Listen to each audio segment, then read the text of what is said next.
আসসালামু আলাইকুম, আশা করি সব ভালো আছেন। এটা হচ্ছে আমাদের একটি আইপিএস 24 ভোল্ট। এটা হচ্ছে 9.5 এর। এটা হচ্ছে কি আমাদের মসফেটগুলো ইউজ করেছি 3710 মেক্সিকোর। আমাদের ট্রান্সফরমার সাইজ হচ্ছে কি 6 ইঞ্চি করে 3 ইঞ্চি ফিটনেসের। এটা হচ্ছে আমাদের 12 ভোল্ট একটি। এটা আমাদের কাজ করে এসিটার ইনপুট করার জন্য।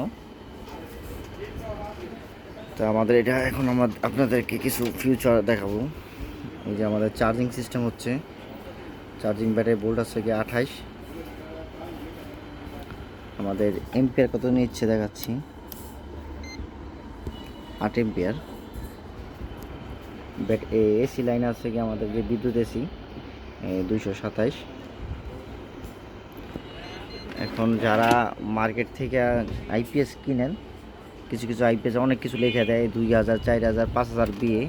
হ্যাঁ, এটি বিষয় হচ্ছে কি আপনারা ধর এটা ওয়াট সম্বন্ধে ধারণা নাই বা মাইপে কিনতে পারেন না। আমার যতটুকু ধারণা ততটুকু আপনাদেরকে বলার চেষ্টা করি বা ততটুকুই জানায় দেওয়ার চেষ্টা করি। এই যে আমাদের আইপিএসটা এখন আমরা টেস্ট করে টেস্ট করে আপনাদেরকে দেখাই। এই যে আমাদের আইপিএসটা রান হচ্ছে। হ্যাঁ, এই যে আমাদের টি দিয়ে টাইম বোঝাবে কত মিনিট চলে। হ্যাঁ, টি দিয়ে টাইম বোঝাবে। UPS run 23 volt. এই যে আমাদের ওয়াট চলতেছে এখন 700 ওয়াট।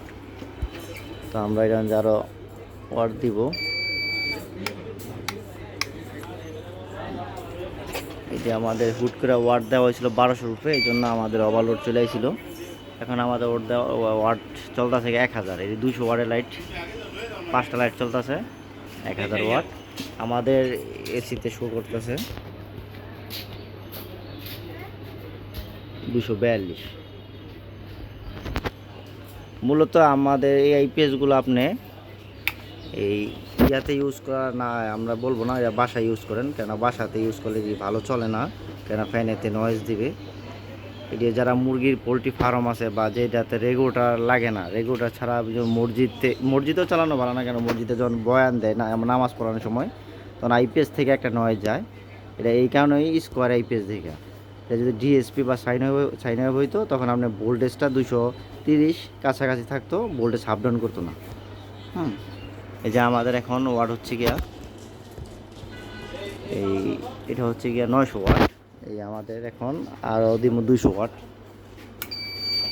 এই যে টোটাল 1300 ওয়াট দেওয়ার পরে আমাদের এখানে ডিসপ্লেতে ওভারলোড, মানে এটা 1000 ওয়াটের উপরে চলবে না। 1000 ওয়াটের উপরে চলবে না, কেন আমাদের মেশিনটা হচ্ছে গিয়ে 1200 বিয়ে 1000 ওয়াট।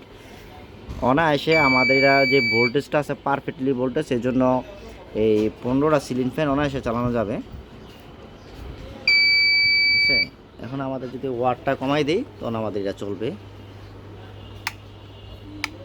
এই যে আবার রান হয়ে গেছে। এটা 1000 দিলে চলে, যখন আমাদের 1100 ওয়াট দিব তারপরে চলবে না, কেন আমাদের এটা 1000তেই ওভারলোড কাট করা। এই যে টি দেওয়া টাইম আর এদের বি দিয়ে বোঝাইতেছে ব্যাটারি পার্সেন্ট কত পার্সেন্ট চার্জ আছে। এটা হচ্ছে স্কোয়ার মেশিন আর কি। এটা পানির মোটর চালাইলে ভালো হবে, কিন্তু আপনার এই বাসা বাড়িতে আমরা এই বেশিরভাগ না করি নেওয়ার জন্য, সাইন ওয়েভ নেওয়ার জন্য। এটা একটি পোলট্রি ফার্মের জন্য তৈরি করা। পোলট্রি ফার্মের ইয়াতে লাগাবে ওরা 12টা ফ্যান আছে, সিলিং ফ্যান 12টা ফ্যান চালাবে সোলার দিয়া, সোলারের মাধ্যমে চালাবে। তো সোলারের যে আমাদের বোর্ড আছে, বোর্ড থেকে এটা কন্ট্যাক্ট করা হবে, যেমন অটোমেটিক সোলার পাইলে মানে রোদ অটোমেটিক ব্যাকআপ মোডে চলে যায়, আবার রোদ কমে গেলে এই চার্জিং মোডে আসে। এই হচ্ছে আমাদের মেশিনটা। সবাইকে অসংখ্য ধন্যবাদ আমাদের ভিডিওগুলো দেখার জন্য। আর কিছু জানতে চাইলে ইনফরমেশনের জন্য হলে আমাদের কমেন্ট করে জানাতে পারেন, কোনো ইনফরমেশন যদি প্রয়োজন পড়ে আর কি।